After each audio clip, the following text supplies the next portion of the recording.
warm welcome. You're watching News 18 Global. I'm Akanksha Swaroop. Let's begin with our top focus right now on US politics. After weeks of chaos and Republican infighting, now the US House of Representatives is back to work finally with a new House Speaker. Louisiana Congressman Mike Johnson has been elected as the new House Speaker with 220 votes in the lower chamber of US Congress. Johnson is the fourth grand old party lawmaker who contested for the post of Speaker after Kevin McCarthy was ousted on 3rd of October. The bitter Republican battles have drowned 3 speaker options before Trump's allies' stunning rise finally put an end to this crisis within the US Congress. However, now the House faces immediate challenges over tackling government spending, even the escalating war between Israel and Hamas, something that does seem to be taking a toll on US as well. Now, soon after being elected, House Speaker Mike Johnson has vowed to support Israel. Johnson has assured that the US Congress will work as hard as ever to support its biggest ally in Middle East. Let's also bring you some reactions from Mike Johnson. First, a few words of gratitude. I want to thank Leader Jeffries. I do look forward to working with you on behalf of the American people. I know we see things from very different points of view, but I know that in your heart you love and care about this country and you want to do what's right. And so we're going to find common ground there, all right? The challenge before us is great, but the time for action is now, and I will not let you down. We are reporting again, as I said in there, to our duty station.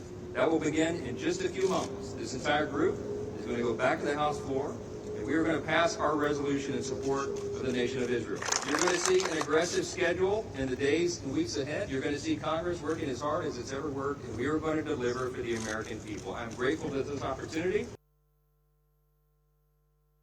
But I think Mike Johnson is doing very well. He's a tremendous congressman, respected by everybody. I hear it looks like it's really good. I haven't had one negative comment about him. Everybody likes him. Just respected by all, and that's something we need. And it looks like that's going to happen. So that'll be a wonderful thing. I put out a tweet today on him. All right, so clearly he seems to be a hot Donald Trump favorite. But for that, in fact, let's try and delve deeper into what Mike Johnson's election to this new post means in terms of US politics. And for that, let me introduce my guest today. I'm joined by Brian Metzger, who's the politics reporter at Insider. Many thanks to you, Brian, for joining in. And before I delve deeper into Mike Johnson's deeply evangelical, much discussed views, let me begin by the challenges ahead of Mike Johnson. Since he takes over as Speaker in a deeply depressed and divided House, what are the challenges ahead? Do shed light. Absolutely. Well, Mike Johnson is taking the helm of a House that, as you mentioned, has been deeply divided over the course of the last 3 weeks.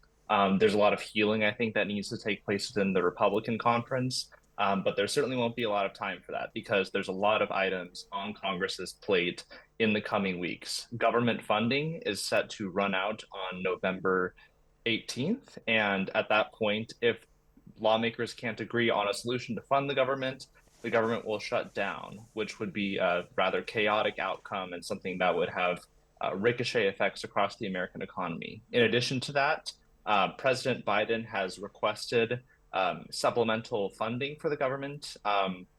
In particular, he's requested about $14.3 billion in aid for Israel, and then another $60 billion in aid for Ukraine. Now, Mike Johnson is a Republican who is opposed to Ukraine aid. Roughly half of the House Republican Conference at this point is opposed to Ukraine aid. Kevin McCarthy was in favor of it, and so that's going to be a significant difference and challenge for lawmakers to sort out going forward.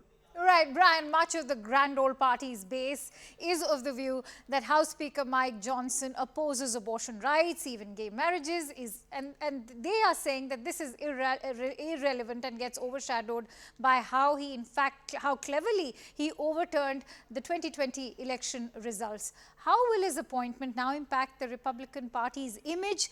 That too, at a time polls are indicating that the US public is broadly supportive of gay rights. Well, Mike Johnson was never expecting to become the speaker. You know, he never chaired a committee. He was never a particularly prominent member of the House, not a name that most Americans could identify, certainly those that don't work in Congress.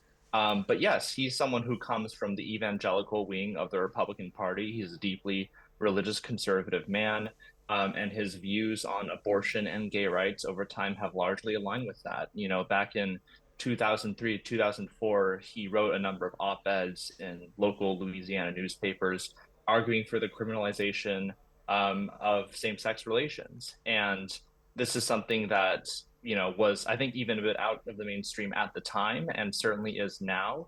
And so I think that, as it pertains to same-sex marriage, we sort of have to wait and see.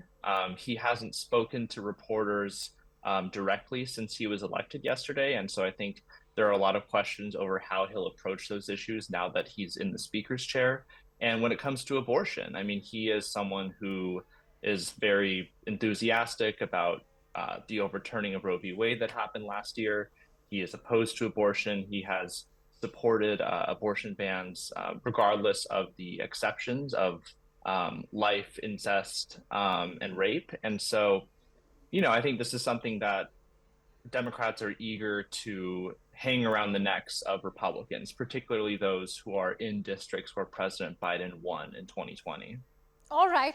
Now, let's also compare him to someone like a Kevin McCarthy, certainly more evangelical in his views. But when we look at the recent developments, Kevin McCarthy, MAGA, and now a speaker who's also quite adulated by someone like Donald Trump, what do you make of these kind of developments and this whole shuffling and the purging within the Republican Party? What does it speak just ahead of 2024? I think that Johnson's ascent to the top of the party signals a rightward shift for the party. Both McCarthy and Johnson were to varying degrees on board with Trump's plans to overturn the 2020 election, but Mike Johnson was more involved than many others were. I think the most prominent thing that he did was he was the lead organizer of an amicus brief signed by about 216 Republican members of the House that was sent to the Supreme Court in support of a lawsuit that sought to halt the certification of votes in 4 different swing states in 2020. And so he was someone who was seen as providing sort of the legal basis for objecting to the 2020 election results. He has not publicly endorsed Trump ahead of 2024 yet, but I don't think that there's any doubt that he's certainly willing to work with Trump, and that he was a staunch ally of the former president when he was in office. And so that, in addition to his socially conservative views, certainly signals a rightward shift from Kevin McCarthy, who was probably somewhat more in the middle of his conference. All right, Brian Metzger, it was a pleasure to have you here on News 18's Global. Thank you so much for joining us with your precious insights.